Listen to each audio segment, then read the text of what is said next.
y hermanos presentes y radioyentes, es para mí un privilegio muy grande estar con ustedes en esta ocasión para compartir com ustedes unos momentos.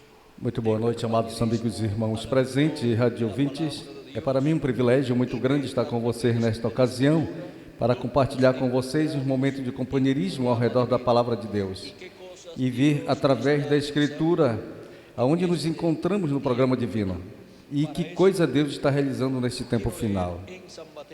Para isso quero ler em São Mateus no capítulo 24 e versos 30 ao 31, onde nos diz Jesus Cristo: então aparecerá o sinal do Filho do Homem no céu, e então se lamentarão todas as tribos da terra, e verão ao Filho do Homem vindo sobre as nuvens do céu, com poder e grande glória, e enviará os seus anjos com grande voz de trombeta, e juntarão aos seus escolhidos dos quatro ventos, e de uma extremidade dos céus até o outro. Nosso tema para esta ocasião é a segunda vinda do Senhor Jesus Cristo à terra no último dia. Pode se sentar, todos os presentes. A segunda vinda de Cristo para o último dia, ou seja, para o sétimo milênio, é a promessa maior feita na Escritura para este tempo final. E a humanidade, sobretudo a Igreja do Senhor Jesus Cristo, o cristianismo, está em espera do cumprimento da segunda vinda de Cristo. Porque tudo depende da segunda vinda de Cristo para o último dia. Tanto a ressurreição dos mortos em Cristo, como a transformação nossa dos que vivemos.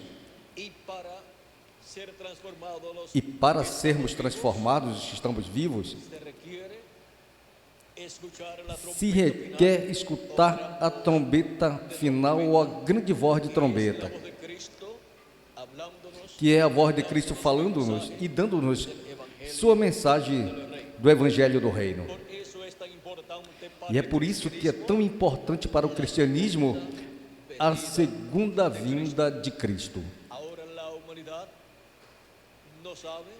Agora, a humanidade não sabe aonde será cumprida a segunda vinda de Cristo, ainda que sabe aonde foi cumprida a primeira vinda de Cristo. Foi cumprida no meio do povo hebreu, ali na terra de Israel. Agora, a segunda vinda de Cristo, que é um mistério maior do que o que foi o mistério da primeira vinda de Cristo. Este mistério é aquele da qual Cristo disse que ninguém, nem no céu, sabia quando seria o dia e a hora, e nem ainda os anjos, e nem ainda o Filho, senão somente o Pai.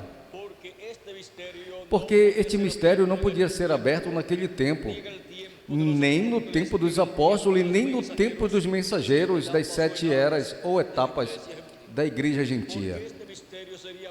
Porque este mistério seria aberto à igreja do Senhor Jesus Cristo no último dia,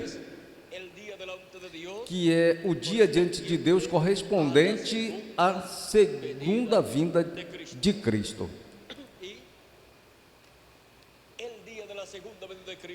E o dia da segunda vinda de Cristo, que é o último dia, que é o sétimo milênio para os seres humanos, é o tempo mais glorioso para os filhos de Deus.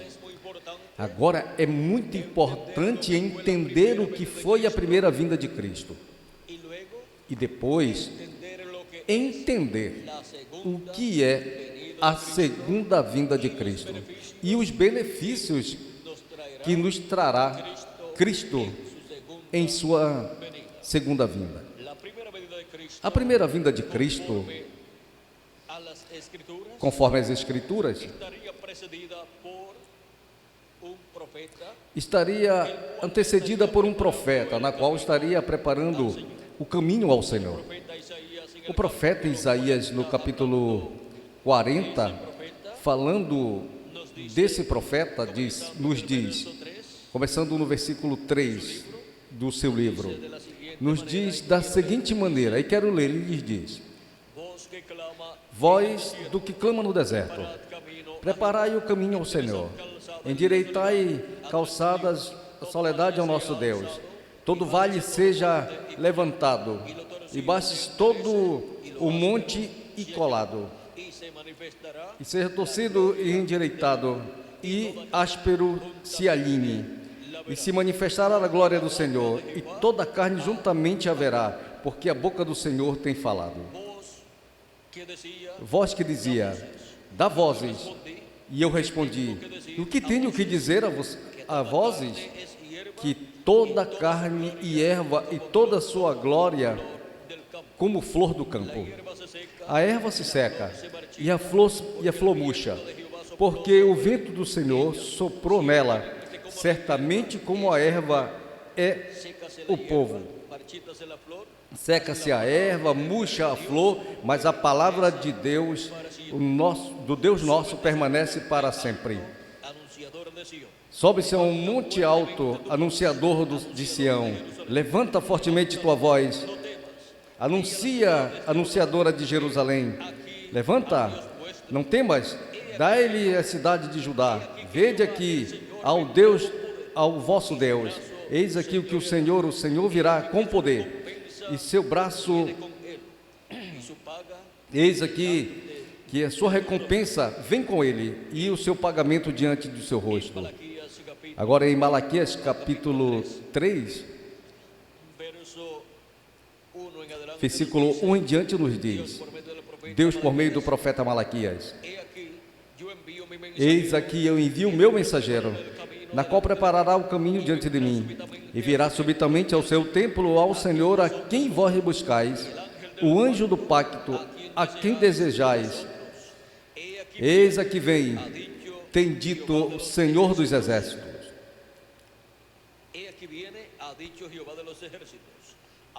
Agora, aqui temos a promessa da vinda do Messias. Esta promessa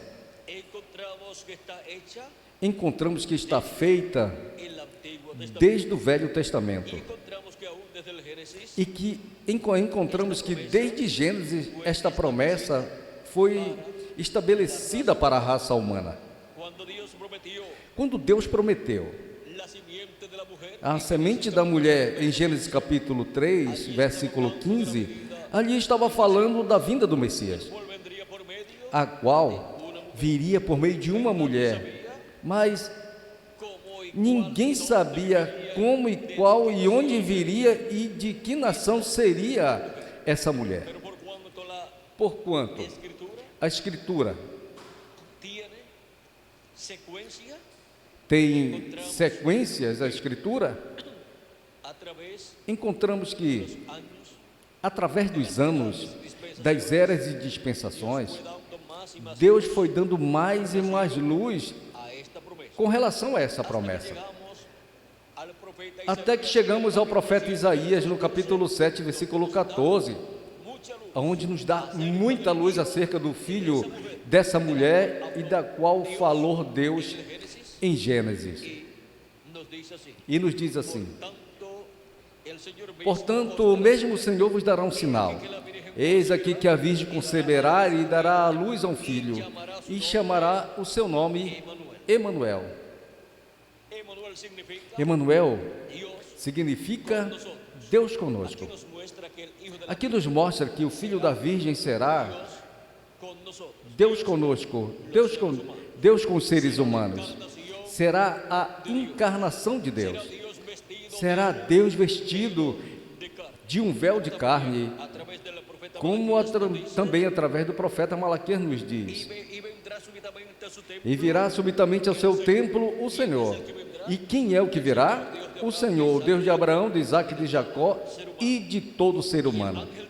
E o anjo do pacto, a quem vós desejais.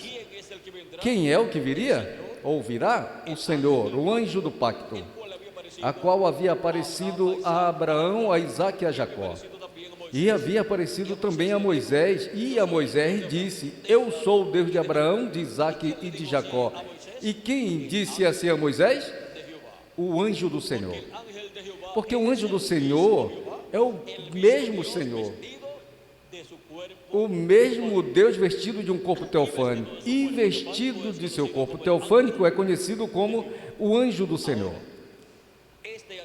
Agora, este anjo do Senhor viria à raça humana no tempo assinalado por Deus para realizar a obra de redenção e tirar assim o pecado dos seres humanos. E quando veio, encontramos que foi na pessoa de Jesus de Nazaré. Esse foi o Filho da Virgem, da qual Deus havia falado por meio do profeta Isaías e por meio do profeta Malaquias. Jesus de Nazaré era nada menos que o anjo do Senhor, o anjo do pacto, que é o mesmo Deus vestido de carne humana. Nada menos que Emanuel, que traduzido é Deus conosco. Para quê? Para tirar o pecado do mundo. Por isso ele veio como Cordeiro de Deus. E o seu corpo físico tinha que morrer. Como no Velho Testamento. Pegavam para a Páscoa um cordeiro e o sacrificavam na véspera da Páscoa. Por isso é que encontramos no Velho Testamento que no Êxodo, no capítulo 12, Deus ordenou ao profeta Moisés cada um pegar um cordeirinho, cada família por si, e se a família era muito pequena, se unia a outra família. E pegavam esse cordeirinho e o sacrificavam, ou seja, o matavam. Colocavam o sangue sobre o dintel da porta da casa e sobre os postes da porta da casa, e depois, dentro da casa, tomavam esse cordeiro, na qual assavam. Não podiam cozinhar em água, não podiam guisar, senão que tinha que ser assado, ou seja, passado pelo fogo. E depois, dentro da casa, o comiam. Agora encontramos que o povo hebreu estaria seguro dentro de suas casas, comendo esse cordeirinho, e com o sangue do cordeiro aplicado na porta, ou seja, no batente ou nos postes da porta da casa. Porque durante essa noite estaria passando a morte por toda a terra, e estariam morrendo todos os primogênitos, aonde não tivesse sangue sobre o dintel ou o batente das portas. E encontramos que sobre todo o Egito veio a morte, e houve morte em todas as casas, porque alguém tinha que ser o primogênito, e houve morte também nos primogênitos dos animais também. Assim que teve uma grande morte em meio do Egito, durante essa noite da Páscoa. Mas em meio do povo hebreu houve paz. Eles tinham o cordeiro pascual em meio deles e o estavam comendo. Agora encontramos que esse cordeiro pascual é tipo e figura de nosso amado Senhor Jesus Cristo, que é o Cordeiro de Deus, na qual foi apresentado por João Batista quando disse: Eis aqui o Cordeiro de Deus, que tira o pecado do mundo. Ele tomou nossos pecados, morreu na cruz do Calvário por cada um de nós. Por isso que ele disse também: o que não coma da minha carne e beba do meu sangue não tem vida permanente em si.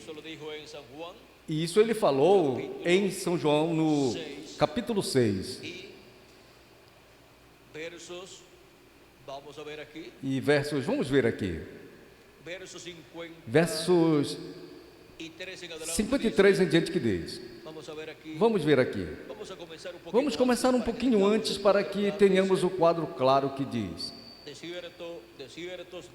Na verdade vos digo, o que crer em mim tem a vida eterna. Eu sou o pão da vida. Vossos pais comeram o maná no deserto e morreram. Este é o pão que desce do céu, para que o que dele comer não morra. Eu sou o pão vivo que desceu do céu. Se alguém comer deste pão, viverá para sempre. E o pão que eu darei é a minha carne, na qual eu darei pela vida do mundo. Então, os judeus contendiam entre si, dizendo: como pode este dar-nos a comer da sua carne? E Jesus lhe falou: na verdade vos digo, se não comerdes da carne do Filho do Homem e beberdes seu sangue, não tereis vida em vós. O que come a minha carne e bebe meu sangue tem vida eterna, e eu lhe ressuscitarei no último dia. Porque a minha carne é a verdadeira comida e meu sangue é a verdadeira bebida. O que come da minha carne e bebe do meu sangue, em mim permanece e eu nele. Como me enviou o Pai vivente e eu vivo pelo Pai, assim mesmo é o que me comem, também viverá por mim. Este é o pão que desceu do céu, não como vossos pais que comeram o maná e morreram no deserto. E o que come deste pão viverá eternamente. Aqui temos a Cristo, colocando-se como aquele que foi tipificado no Cordeiro Pascual. Cordeiro Pascual que tinha que ser comido durante a noite da Páscoa. E agora encontramos que Cristo é a materialização desse Cordeiro Pascual. E é por isso que é Cristo na Páscoa também aparece nos falando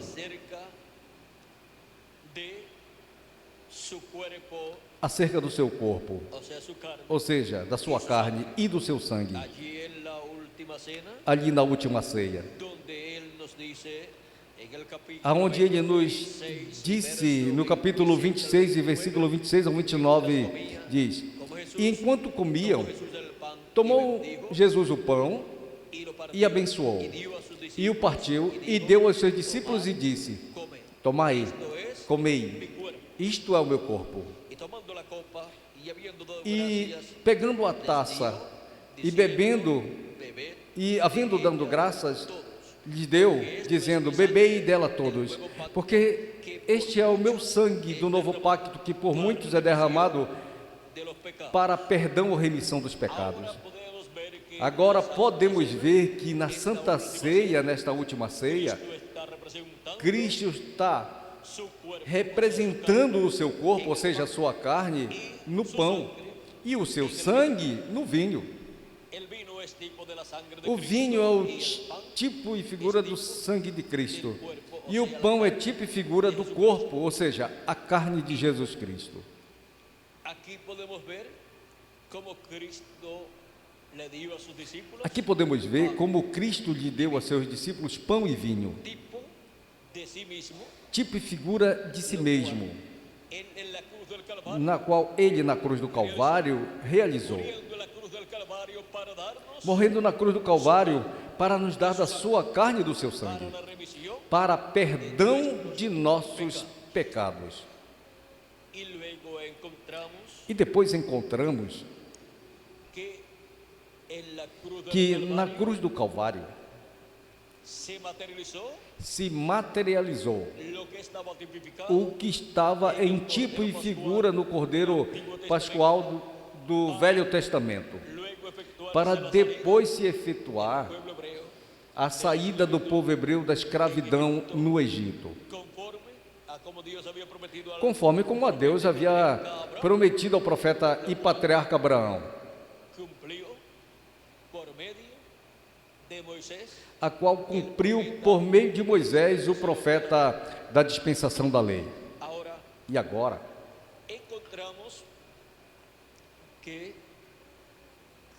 encontramos que Cristo, como Cordeiro de Deus, esteve dando-nos de si mesmo, sua carne e seu sangue.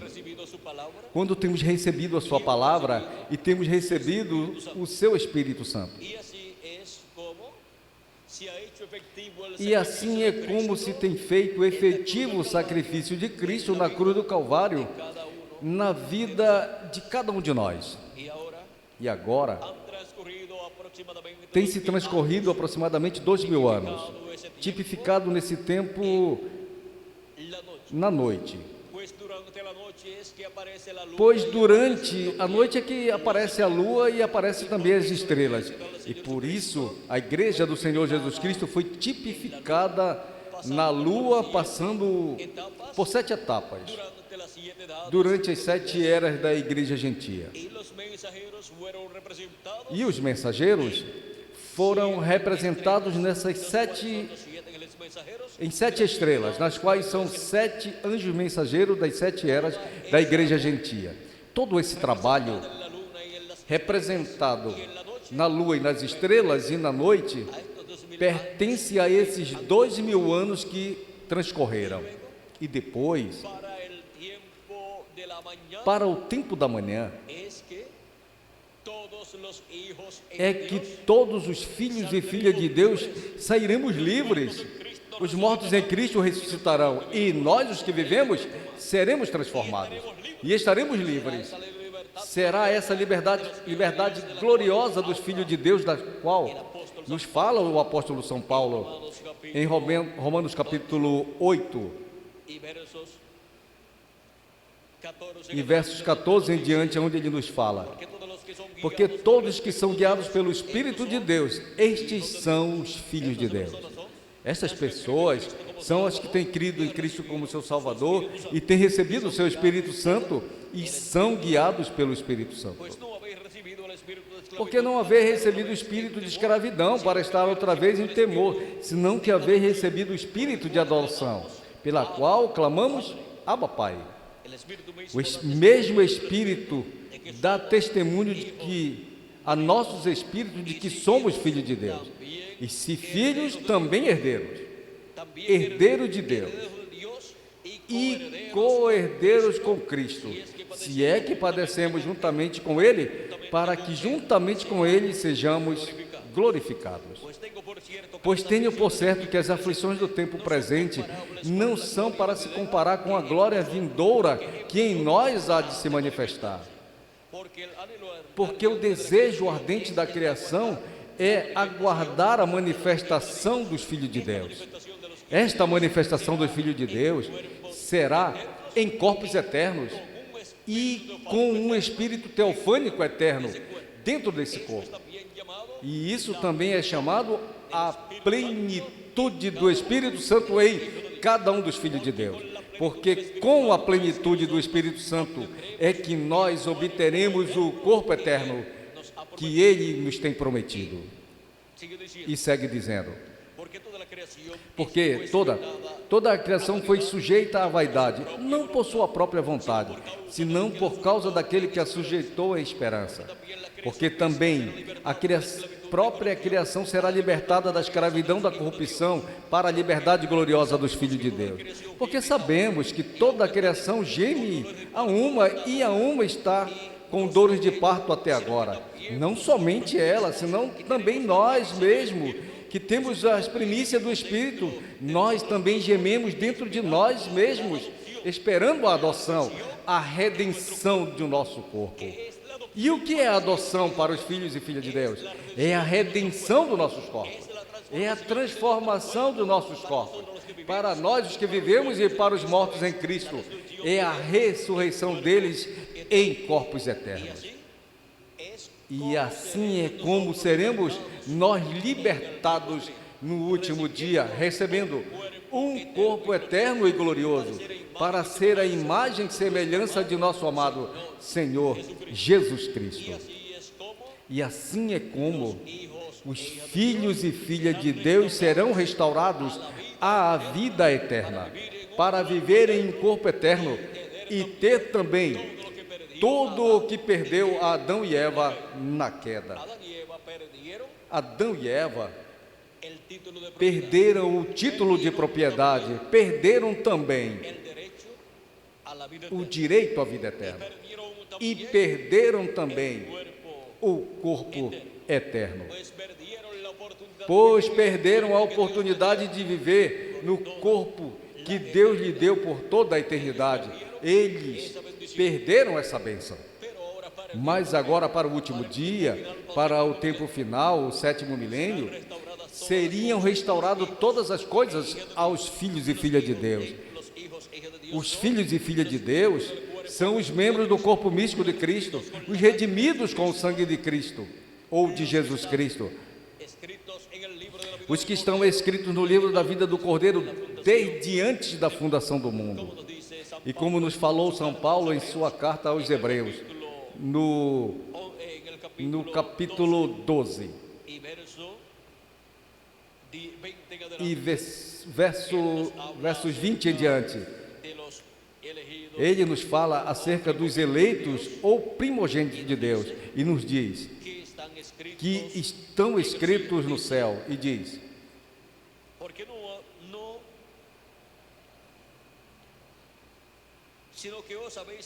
senão que vos haveis se aproximado ao monte de Sião, a cidade do Deus vivo, a Jerusalém celestial e a companhia de muitos milhares de anjos, a congregação dos primogênitos que estão escritos nos céus.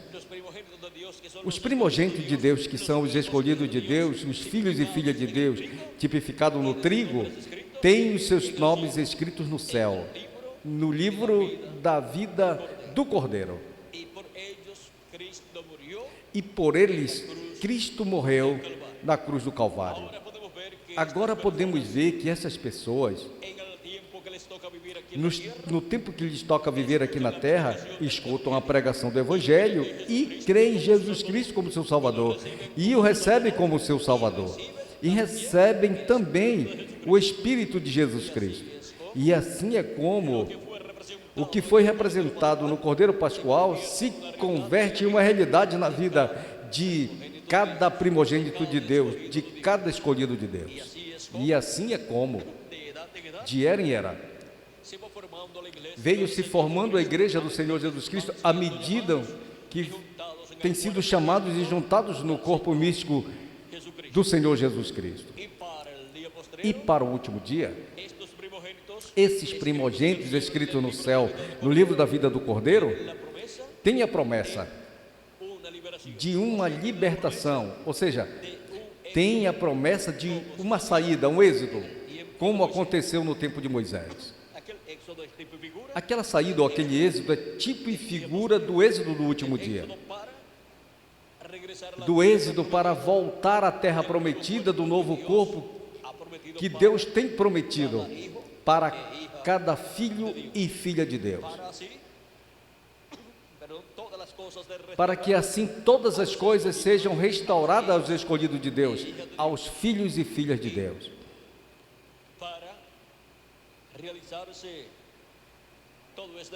E para se realizar todo este programa divino no último dia, e encontramos que, assim como Deus apareceu ao profeta Moisés naquela coluna de fogo, ou chama de fogo sobre uma árvore, e lhe falou, lhe disse: eu sou o Deus de Abraão, de Isaque e de Jacó, e deu-se a conhecer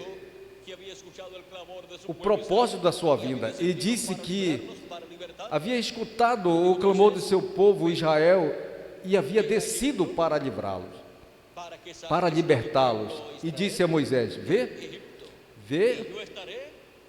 vai ao Egito, para que tires a meu povo Israel do Egito, e eu estarei contigo, e eu colocarei minha palavra em tua boca, e tu vais falar o que eu te mandar. Vejam vocês a comissão que recebeu Moisés para a libertação do povo hebreu. E para o último dia, o ministério de Moisés estará na terra por segunda vez, para a libertação, não dos servos de Deus, senão dos filhos e filhas de Deus, para a libertação dos escolhidos de Deus, dos membros do corpo místico de Cristo, os quais ressuscitarão em corpos eternos, e os que têm partido, e nós, os que vivemos, seremos transformados. Para isso, o ministério de Moisés estará aqui na terra, por segunda vez, no último dia.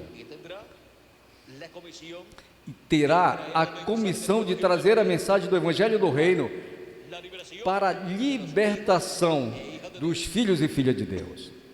Lembrem-se vocês que Deus disse ao profeta Moisés: deixa-me destruir este povo e eu te colocarei sobre outro povo maior. E que outro povo maior pode existir que a igreja do Senhor Jesus Cristo? A igreja do Senhor Jesus Cristo é o povo maior que o povo hebreu. A igreja do Senhor Jesus Cristo é o povo dos escolhidos de Deus, dos filhos e filhas de Deus. E o povo hebreu é o povo dos servos de Deus. E o que é maior ante a presença de Deus? Um filho ou um servo? Um filho é maior. Portanto, o ministério de Moisés está prometido para ser colocado em meio de um povo maior, em meio da igreja do Senhor Jesus Cristo no último dia. E depois irá do meio da igreja do Senhor Jesus Cristo, quando seja realizado o programa divino correspondente ao último dia, em meio da igreja do Senhor Jesus Cristo, depois irá ao povo hebreu esse ministério com a mensagem do Evangelho do Reino, ou seja, com a mensagem da segunda vinda de Cristo como o leão da tribo de Judá, como Rei dos Reis e Senhor dos Senhores em sua obra de reclamação. É muito importante entender que a primeira vinda de Cristo foi como o Cordeiro de Deus para tirar o pecado do mundo, mas a segunda vinda de Cristo é como o leão da tribo de Judá, como o Rei dos Reis e Senhor dos Senhores em sua obra de reclamação, para reclamar tudo que Ele tem redimido com o seu sangue precioso, para reclamar a todos os seus escolhidos, os que têm partido e os que estejam vivos, e para reclamar tudo aquilo a qual Ele tem direito, no qual inclui também ao povo hebreu, e também inclui o trono de Davi, para restaurar o trono de Davi, o reino de Davi, e assim restaurar o reino de Deus neste planeta Terra, no meio do povo hebreu, e reinar sobre o povo hebreu, e depois sobre toda a humanidade. Esta promessa a temos em São Lucas, no capítulo 1. E vejamos aqui, verso 30 em diante, de São Lucas, do capítulo 1, diz o arcanjo Gabriel à Virgem Maria. Então, o anjo falou a Maria: Maria, não temas, porque tens achado graça diante de Deus. E agora conceberás em teu ventre e darás à luz a um filho, e chamarás o seu nome Jesus.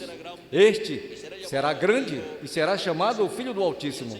E o Senhor Deus lhe dará o trono de Davi, seu pai, e reinará sobre a casa de Jacó para sempre, e seu reino não terá fim. Aqui temos a promessa da restauração do reino e trono de Davi sobre o povo hebreu.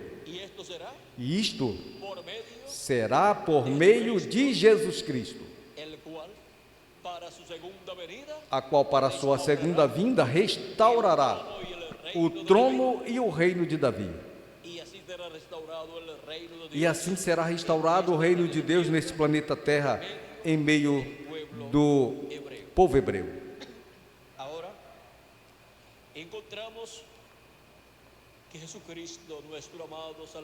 Agora, encontramos que Jesus Cristo, nosso amado Salvador, por meio da obra realizada na cruz do Calvário, pagou o preço para a restauração de todas as coisas, para a restauração dos filhos de Deus à vida eterna com um corpo eterno, e também com um espírito teofânico eterno.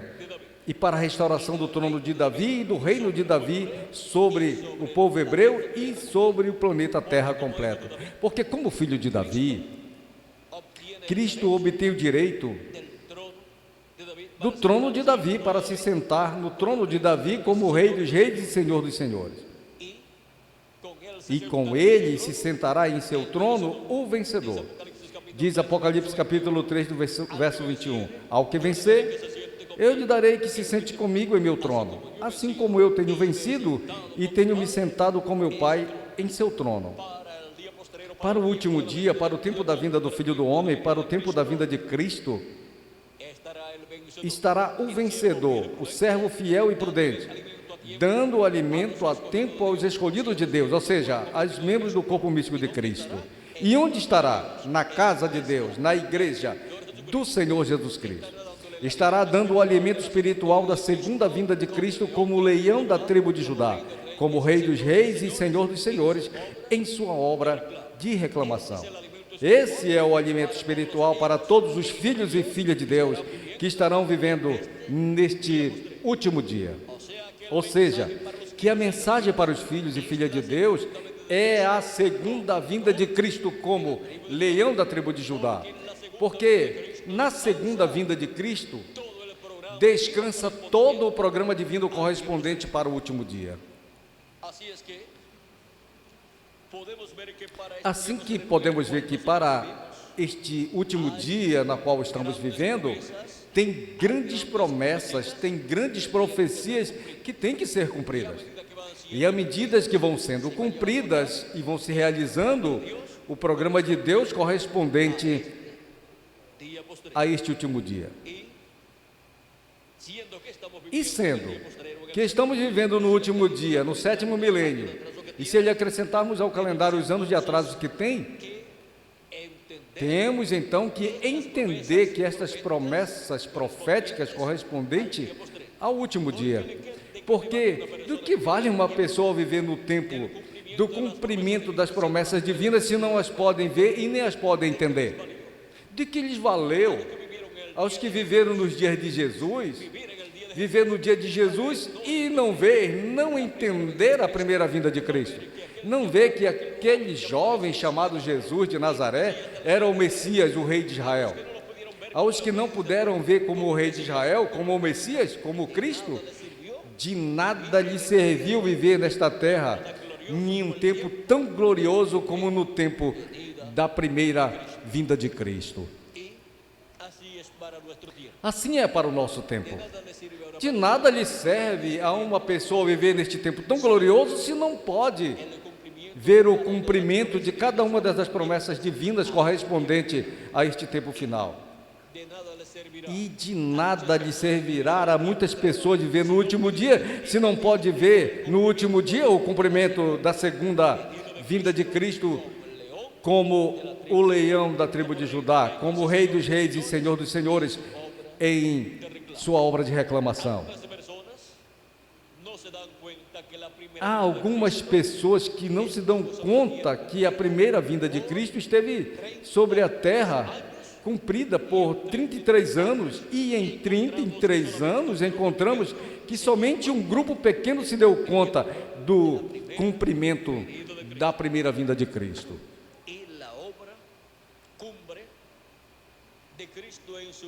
E a obra máxima de Cristo em sua primeira vinda foi o que para muitos era uma derrota que estava sofrendo Jesus Cristo. Aparentemente estava sofrendo uma derrota na cruz do Calvário, mas não estava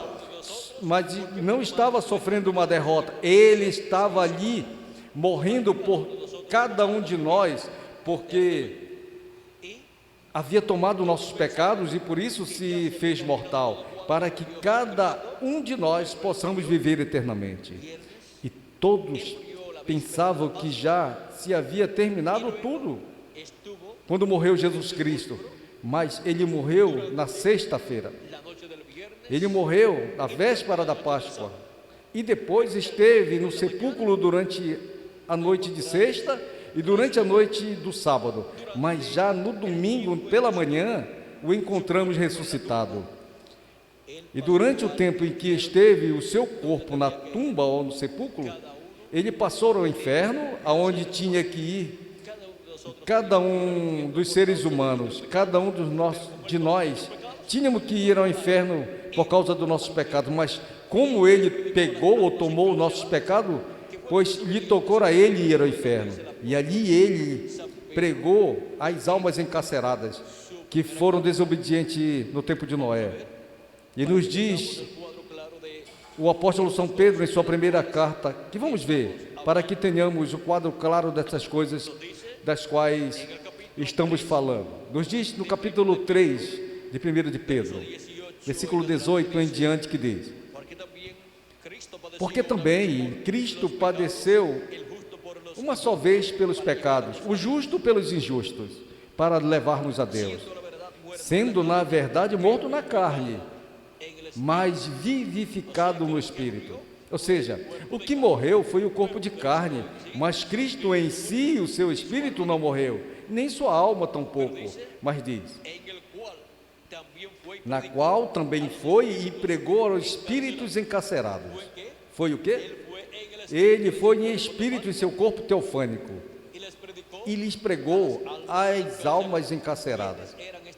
E quem eram essas almas encarceradas que estavam ali no inferno?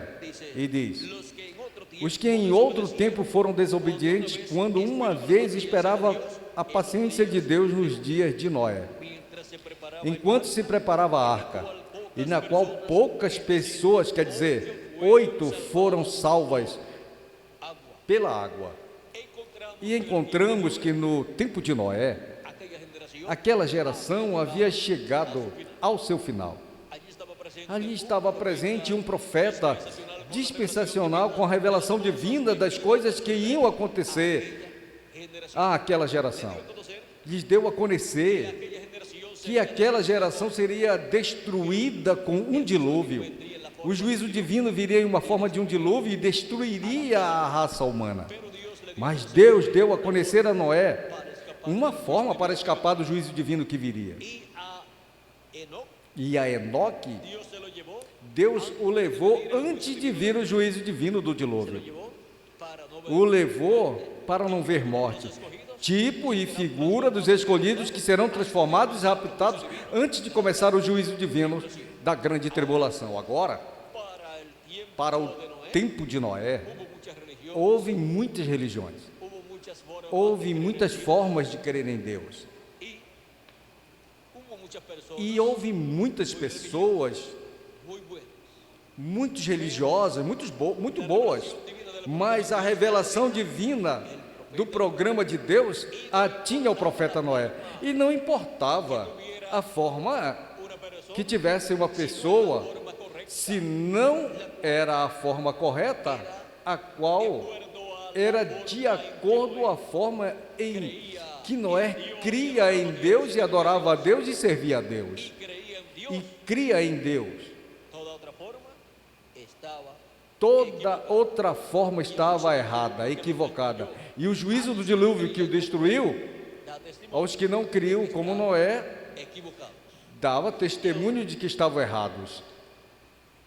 E agora muitas pessoas olhavam ao profeta Noé e escutavam sua mensagem e podiam dizer: isto é inconcebivelmente humana, que Deus, sendo amor, vá destruir a raça humana. Mas Deus falou que a ia destruir. E quem poderá dizer a Deus que não o possa fazer? É que não veja outro lado da moeda, que diz Deus que é fogo consumidor. E encontramos a Noé pregando que vem o dilúvio. Tinha uns 500 anos quando começou a pregar. E quando tem 600 anos, veio o dilúvio. Mas para esse tempo já Noé havia construído uma arca, na qual Deus lhe havia mostrado. Deus lhe mostrou o plano da arca, lhe mostrou como construiria a arca, e o tamanho, o material e os pisos que teria. E para que seria a arca, em onde se salvaria Noé e sua família, e também se salvariam animais e aves e répteis. Agora olhem como Deus não destrói o justo com o injusto. Livrou a Noé e a sua família quando destruiu a raça humana naquele tempo, quando destruiu aquela geração. E depois Cristo os visita no inferno, aos que foram desobedientes no tempo de Noé, e mais bem lhes confirma o porquê que eles estão no inferno, e lhes mostra que são os incrédulos, e por incrédulos foram ao inferno, por incrédulos foram destruídos pelo dilúvio, e depois passaram ao inferno, porque aos incrédulos o que lhes espera é o inferno, que é a quinta dimensão. E agora podemos ver que depois Cristo passou ao paraíso, aonde o estavam esperando também, mas ali estavam Abraão, Isaque, Jacó, e também estava João Batista, e também estavam outros profetas de Deus do Velho Testamento. Por exemplo, Jó dizia: eu sei que meu Redentor vive, e depois de se desfizer a minha carne, eu hei de ver em minha carne a meu Redentor. E Jó pôde ver a Cristo, o Redentor, visitando o paraíso. Agora, o domingo de ressurreição, domingo pela manhã, apareceu o Cristo na quarta vigília, ou seja, de 6 às 9 da manhã apareceu aos seus discípulos gradualmente e falou com eles. Encontramos que os primeiros que viram a Jesus Cristo ressuscitado foram as mulheres. Quase sempre as mulheres, como são madrugadoras, e em quase todos os lares, pois são as que mais madrugam para preparar o café e preparar o café da manhã, e tiveram essa bem-aventurança. E sabem vocês uma coisa? Que mulheres representam a igreja. Portanto, essas mulheres representam a igreja do Senhor Jesus Cristo, a igreja noiva, que madrugará, estará desperta no último dia para receber a Cristo em sua segunda vinda com os seus anjos, amém, e para receber aos mortos em Cristo que vão ressuscitar, e para receber também cada membro do corpo místico a transformação dos seus corpos. Assim é que vejam vocês a quem representavam essas mulheres que viram a Cristo ressuscitado, e sobretudo Maria Madalena foi a que pôde falar com Cristo, e ainda que não o reconheceu no momento, quando Cristo lhe falou e lhe disse: Maria, e ela lhe falou Raboni, ou Raboni, que significa mestre. Ela o reconheceu pelo que ele lhe falou. E para o último dia, amém, Senhor, amém, a igreja virgem do Senhor Jesus Cristo, a noiva do Senhor Jesus Cristo, reconhecerá a Cristo falando-lhe no último dia, na quarta vigília do último dia, pelas palavras que lhe estará lhe falando por meio da mensagem do Evangelho do Reino, e dando-lhe a conhecer todas estas coisas que devem acontecer em breve. Será que a igreja do Senhor Jesus Cristo reconhecerá a Cristo falando-lhe a sua igreja, falando às suas ovelhas e chamando-as e juntando-as no último dia no redil do Senhor, que é a sua igreja, na era da pedra angular, no último dia? Assim como reuniu em sua igreja em cada era aos seus escolhidos, no último dia chama e junta os seus escolhidos e as reúne em sua igreja na era correspondente ao último dia, que é a era da pedra angular. na dispensação do reino.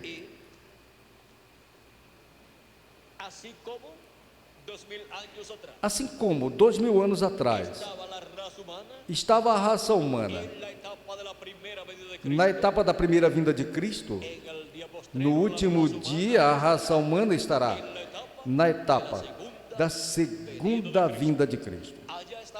Ali estava a raça humana na primeira vinda de Cristo como Cordeiro de Deus, para tirar o pecado do mundo. E aqui, no último dia, a raça humana estará na segunda vinda de Cristo como leão da tribo de Judá, em sua obra de reclamação, para reclamar tudo o que ele tem redimido com seu sangue precioso e regressá-los à vida eterna. Esse é o programa divino correspondente para o último dia, no qual nós estamos vivendo. E vejam vocês, quando se cumpriu a primeira vinda de Cristo, tudo foi tão simples que não podiam crer que aquele jovem carpinteiro de Nazaré fosse o Messias. Nenhuma pessoa podia imaginar que aquele jovem simples de Nazaré era o anjo do Senhor, o anjo do pacto, porque tropeçavam com o véu de carne, mas dentro desse véu de carne estava o anjo do Senhor, o anjo do pacto, que havia aparecido a Moisés e havia libertado ao povo hebreu, e agora havia vindo em carne humana na pessoa de Jesus de Nazaré. O verbo, que é o anjo do pacto, o anjo do Senhor, que é o mesmo Deus em seu corpo teofânico, se fez carne, se havia feito homem, se havia feito um profeta e habitou entre os seres humanos. Quando a vinda do Filho do Homem é cumprida, sempre estará Deus manifestado em carne humana, em um profeta. Porque o que acompanha a vinda ou a manifestação do Filho do Homem é o ministério de um profeta. E nesse profeta é que Deus se manifesta e realiza o ministério do Filho do Homem. Realiza o ministério de nosso amado Senhor Jesus Cristo. Por isso é que aos profetas do Velho Testamento, Deus lhe chamou Filho do Homem, ou filho de homens, porque esse título se relaciona sempre a um profeta, e é por isso que Cristo, como Filho do Homem, é herdeiro do planeta Terra completo, com todo ser humano do presente e do passado também e do futuro. E é por isso que ele poderá julgar as pessoas que têm vivido no futuro e as que vivem no presente também. Porque ele, como Filho do Homem, tem essa herança e é o herdeiro de toda a terra. Vejam vocês em São João, no capítulo 5, que nos fala acerca do capítulo 5, versículo 21 em diante, que diz, 19, que diz: respondeu Jesus e disse, e lhes falou, na verdade vos digo, não pode o filho fazer nada de si mesmo, senão que vê fazer o Pai. Porque tudo o que o Pai faz, também o faz o Filho igualmente. Porque o Pai ama o Filho e lhe mostra todas as coisas que ele faz, e maiores obras que esta lhe mostrará, de modo que vós vos maravilheis. Porque como o Pai levanta os mortos e lhes dá vida, assim também o Filho aos que quer dar vida. Porque o Pai a ninguém julga, senão que todo o juízo deu ao Filho. E quem é o que julgará a raça humana? O Filho, no nosso amado Senhor Jesus Cristo. lo llevará a cabo nuestro amado O Señor. juízo do trono branco realizará o nosso amado Senhor Jesus Cristo. Ou seja, que será Deus manifestado En la persona na pessoa de Jesucristo. de Jesus Cristo. Y Jesucristo E Jesus Cristo también também terá su ángel seu anjo mensageiro. ángel del Señor O anjo do Senhor Jesus Cristo, que é ángel ministrador, o anjo ministrador, que estará ministrando é o que estará en toda la obra ministrando em toda a obra de Cristo do último dia, porque ele falou, ou ele disse, ao que vencer, eu lhe darei que se sente comigo, em meu trono, assim como eu tenho vencido e tenho me sentado com meu Pai em seu trono. Ou seja, que o mesmo que faz o Pai com Jesus, é o mesmo que Jesus faz com o seu anjo. y por eso en E é por isso que em Apocalipse, no capítulo 2, do versículo 26 ao 27, también Cristo nos dice Cristo também nos diz de la siguiente manera, y quiero leer, da seguinte maneira, e eu quero lê-lo também, al que venciere, e diz, ao que vencer e guardar minhas obras até o fim, até quando? Até o fim, eu lhe darei autoridade sobre as nações. ninguno de los 7 Nenhum dos 7 anjos mensageiros recebeu essa autoridade sobre as nações. E nenhum dos profetas do Velho Testamento recebeu esta autoridade sobre as nações. ¿Por qué? Por quê? Porque esta autoridad Porque esta autoridade a recebeu Cristo cuando Él resucitó quando ele ressuscitou dentre os mortos, vitorioso.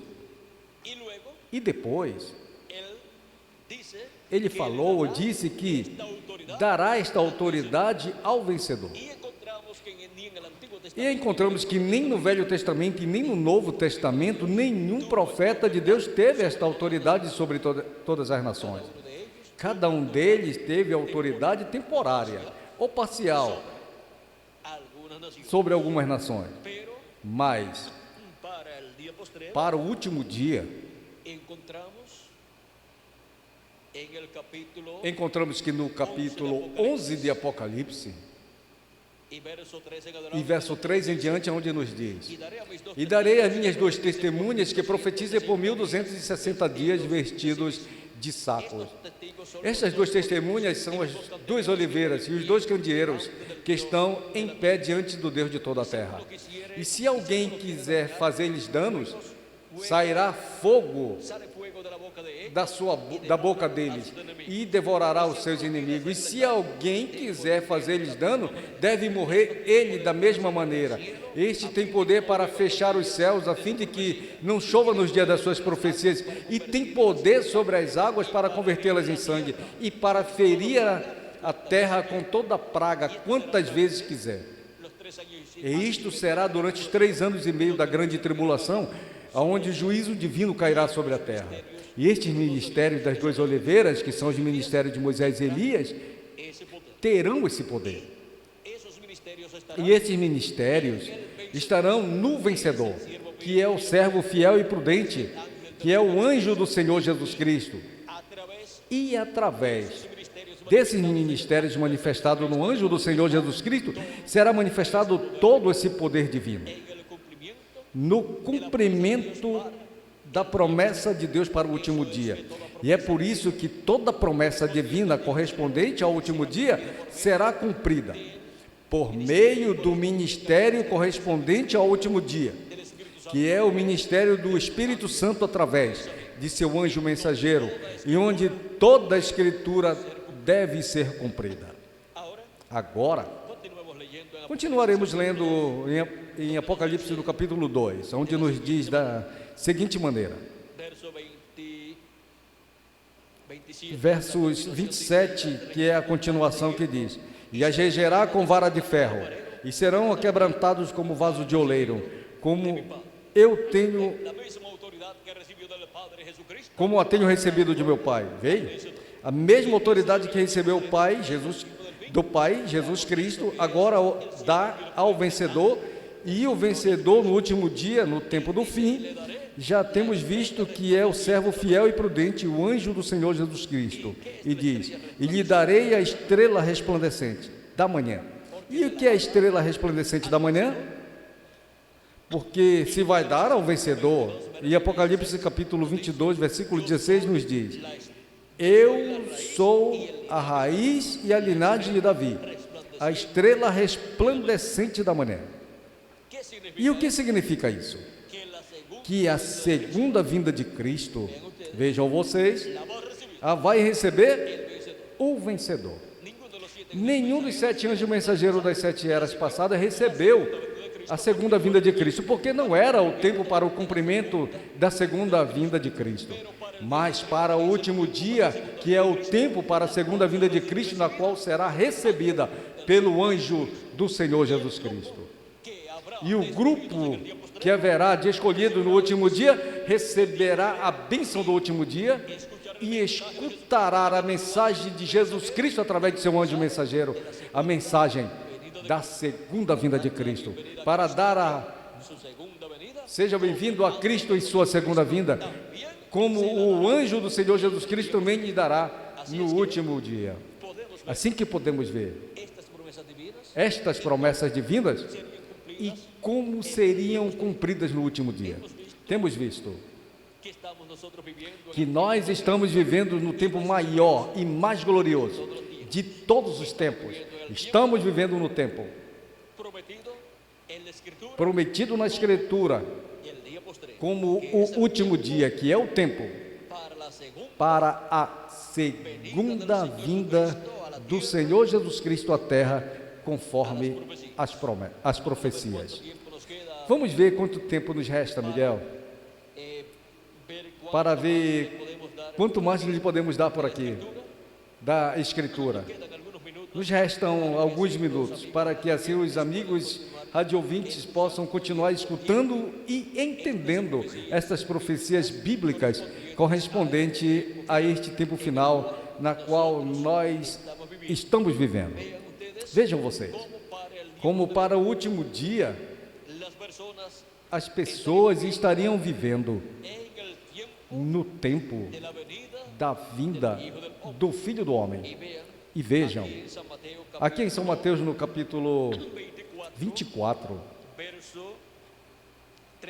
versículo 37 ao 39, Cristo nos dizendo ou nos falando: mas como nos dias de Noé, assim também será a vinda do Filho do Homem, porque como nos dias antes do dilúvio estavam comendo, bebendo e casando e dando-se em casamento, até o dia em que Noé entrou na arca, e não entenderam, até que veio o dilúvio e os levou a todos. Assim também será a vinda do Filho do Homem. Agora, no tempo de Noé, não entenderam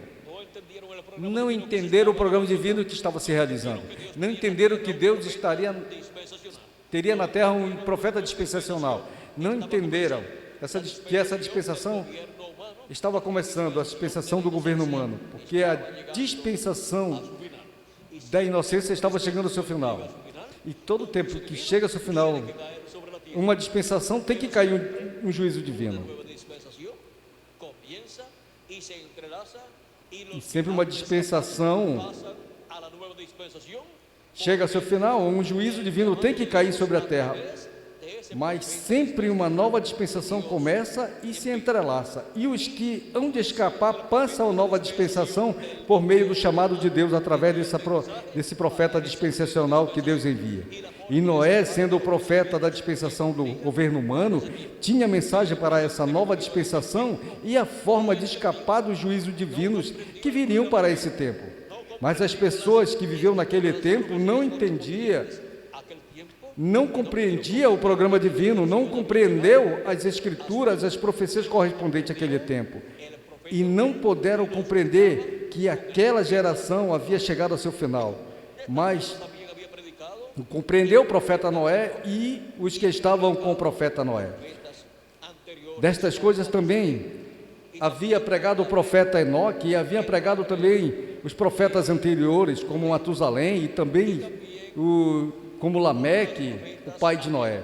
E também outros profetas haviam falado destas coisas, mas agora o que lhe tocava era dar a mensagem final, era o profeta Noé.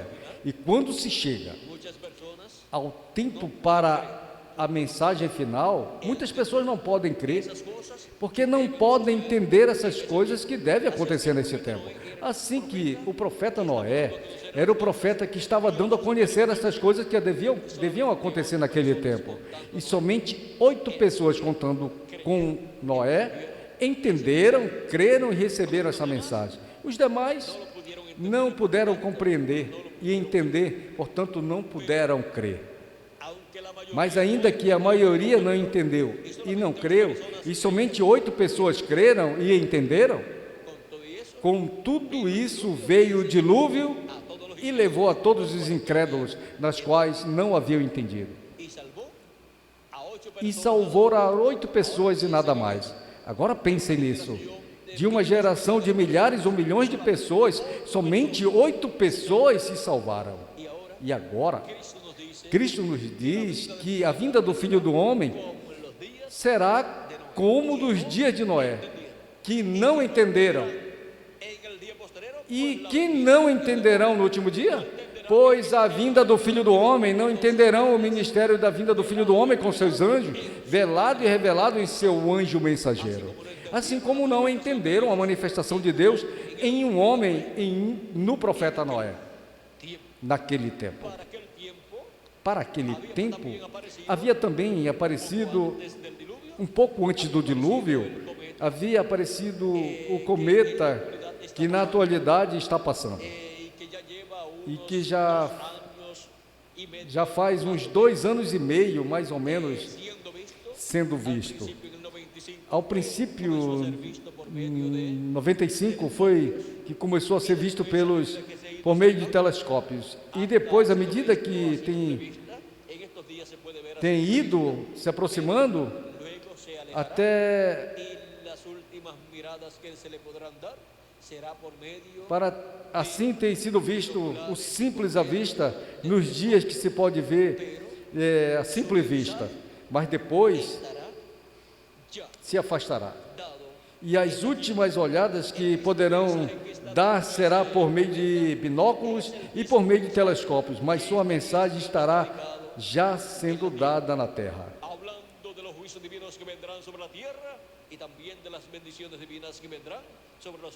A mesma mensagem que está dando esse cometa é a mesma mensagem que estaria sendo pregada na terra, falando dos juízos divinos que virão sobre a terra e também das bênçãos divinas que virão sobre os filhos e filhas de Deus. Ou seja, que a interpretação da presença desse cometa na terra é que Deus está realizando na terra neste último dia, como a interpretação da estrela de Belém, que era o nascimento de Cristo em Belém da Judéia, ou seja, no cumprimento, é a interpretação do que é visto no céu, porque o que é visto no céu tem que se materializar na terra. E agora estamos vendo no céu os sinais que foram preditos pelos profetas do Velho Testamento e também do Novo Testamento, e pessoalmente por nosso amado Senhor Jesus Cristo. E agora, na terra, vejam vocês, para o tempo do fim ou para o fim do século, Cristo falou que estaríamos vendo algo muito importante, porque para o fim do século, a raça humana haverá chegado ao tempo da colheita, chamada a ceifa. A ceifa é a colheita. E para esse tempo, olhem o que Cristo falou, que estaria acontecendo na terra. Em São Mateus, no capítulo 13 e versículo 30, nos diz assim: deixai crescer juntamente um com o outro, ou seja, o trigo e o joio juntos, até a ceifa. Ou seja, deixai crescer juntos um com o outro, até a ceifa, ou seja, até o tempo da colheita. E no tempo da ceifa eu direi aos ceifeiros: recolhei primeiro o joio e atai-o em molhos para queimá-lo, mas recolhei o trigo em meu celeiro.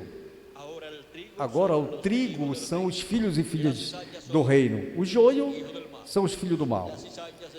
O joio será atado em molhos e será lançado no forno de fogo, aonde será o choro e o ranger de dentes. Ou seja, aqui serão lançados a grande tribulação, onde o fogo atômico e o fogo vulcânico e todo tipo de fogo será desatado sobre os maus, ou seja, sobre o joio. Jesus explicando esta parábola, diz no capítulo 13, versículo 37 de São Mateus, em diante, disse: respondendo ele, lhes disse: o que semeia a boa semente é o Filho do Homem.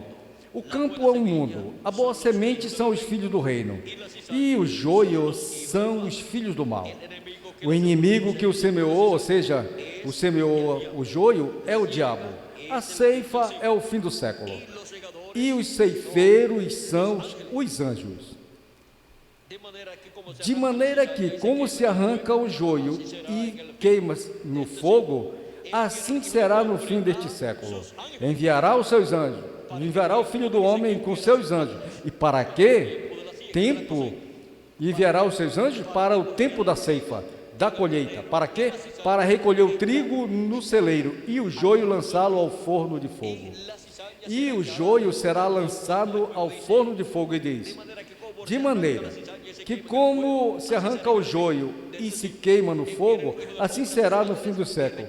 Enviará o Filho do Homem seus anjos e recolherá do seu reino todos os que sirvam de tropeçam e os que fazem iniquidade, e o lançará no forno de fogo, e ali será o choro e o ranger de dentes.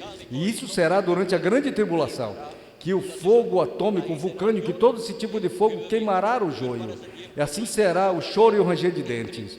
Para este tempo não estará sobre a terra o trigo, para esse tempo não estará os filhos e filhas de Deus sobre a terra, porque já estarão transformados e raptados, e estarão na ceia das bodas do Cordeiro no céu, onde passarão 3 anos e meio desfrutando dessa grande ceia das bodas do Cordeiro, e onde estarão recebendo os escolhidos de Deus, os galardões por todos os trabalhos realizados no reino de Deus. E diz: e então os justos resplandecerão como o sol no reino do seu Pai. E o que tem ouvido para ouvir, ouça. E agora podemos ver o que disse Cristo que estará sendo visto no último dia. Enquanto a ministérios, estarão sendo vistos os ministérios dos anjos do Senhor Jesus Cristo, que são os ministérios de Moisés e Elias. Os ministérios das 2 oliveiras serão vistos manifestados em carne humana no anjo do Senhor Jesus Cristo, e por meio do qual estará dando-nos a conhecer todas essas coisas que devem acontecer em breve no último dia. Assim como Noé deu a conhecer as coisas que iam acontecer em seu tempo, agora o anjo do Senhor Jesus Cristo, que é um profeta dispensacional, também estará dando a conhecer aos seres humanos as coisas que hão de acontecer nesse último dia. E com essa mensagem serão chamados e juntados todos os escolhidos de Deus, e serão preparados para serem transformados no último dia. Mas nem todos crerão, somente crerão os escolhidos de Deus, somente crerão os que têm seus nomes escritos no livro da vida do Cordeiro, primeiramente, e depois, mais adiante, crerão os restos dos que têm os seus nomes escritos no livro da vida, na seção que não é a seção do livro da vida do Cordeiro. E também crerão os 144 mil hebreus que aparecem em Apocalipse capítulo 7, verso 2 em diante, e em Apocalipse capítulo 14, verso 1 em diante. E serão chamados e juntados e selados com o selo do Deus vivo em suas fontes, pelo anjo do Senhor Jesus Cristo, que é o anjo que vem com o selo do Deus vivo. Esse anjo que vem com o selo de Deus vivo, em Apocalipse capítulo 7, verso 2 em diante, vejam vocês, vem com o Espírito Santo, porque o Espírito Santo é o selo do Deus vivo. E não entristeçais o Espírito Santo de Deus, na qual fostes selados para o dia da redenção, nos disse São Paulo em Efésios capítulo 4 e verso 30. Agora podemos ver o que Cristo tem prometido para ser cumprido no último dia. Tem prometido a grande colheita, ou seja, do trigo e também do joio. E tem prometido o ministério dos seus anjos para este trabalho tão importante do último dia, para a bênção de todos os escolhidos de Deus. Assim que tenemos temos que estar conscientes do tempo em que nos tem tocado viver e das coisas que Cristo tem prometido realizar neste tempo final, neste último dia, na qual já estamos vivendo, se acrescentarmos ao calendário os anos de atraso que tem. Pois um dia diante do Senhor para os seres humanos é um lapso de tempo de 1000 anos. Como nos falou São Pedro em sua segunda carta, no capítulo 3, verso 8, onde nos diz que não podemos ignorar, e não ignoreis, que um dia diante do Senhor é como 1000 anos, e 1000 anos como um dia. Vejam aqui, vamos ler. Já estamos chegando ao final. Capítulo 13, verso 8 de 2 de Pedro. E já nos faltam quantos minutos, Miguel? Mas, ó amados, não ignoreis isto, que para com o Senhor um dia é como 1000 anos, e 1000 anos como um dia. Um dia diante de Deus é como 1000 anos. Os 3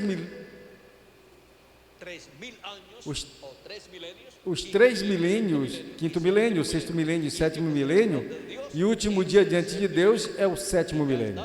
E já estamos no sétimo milênio, se acrescentarmos ao calendário os anos de atraso que tem. E, consequentemente, estamos no dia do Senhor, o dia da segunda vinda do Senhor Jesus Cristo à Terra, no último dia. Tem sido para mim, amados amigos e irmãos presentes e rádio ouvintes, um privilégio grande estar com vocês nesta ocasião, dando-lhes testemunho da segunda vinda do Senhor Jesus Cristo à Terra no último dia. Que as bênçãos de Jesus Cristo, o anjo do pacto, sejam sobre cada um de vocês e sobre mim também. E em breve, todos sejamos transformados e raptados, e que nos abra o entendimento e a alma, e o coração para entender todas essas coisas que devem acontecer em breve, neste último dia, que é o tempo assinalado para a segunda vinda de Cristo à Terra, como leão da tribo de Judá, como Rei dos Reis e Senhor dos Senhores, em sua obra de reclamação. Muito obrigado por vossa amável atenção, amados amigos e irmãos, e passem todos muito boa tarde. E deixo conosco novamente o reverendo Miguel Bermudes Marim para que lhes dê os telefones e direções às quais vocês possam escrever ou chamar para obter literatura completamente grátis. E para também reunir-se quando desejem escutar e ver alguns vídeos, algumas conferências em vídeos, com temas similares a estes que tenho escutado nesta ocasião. Assim que deixo com vocês ao reverendo Miguel Bermudes Marim para dar-lhes estas informações, para que assim possam chamar ou escrever. Conosco, Miguel Bermudes Marim.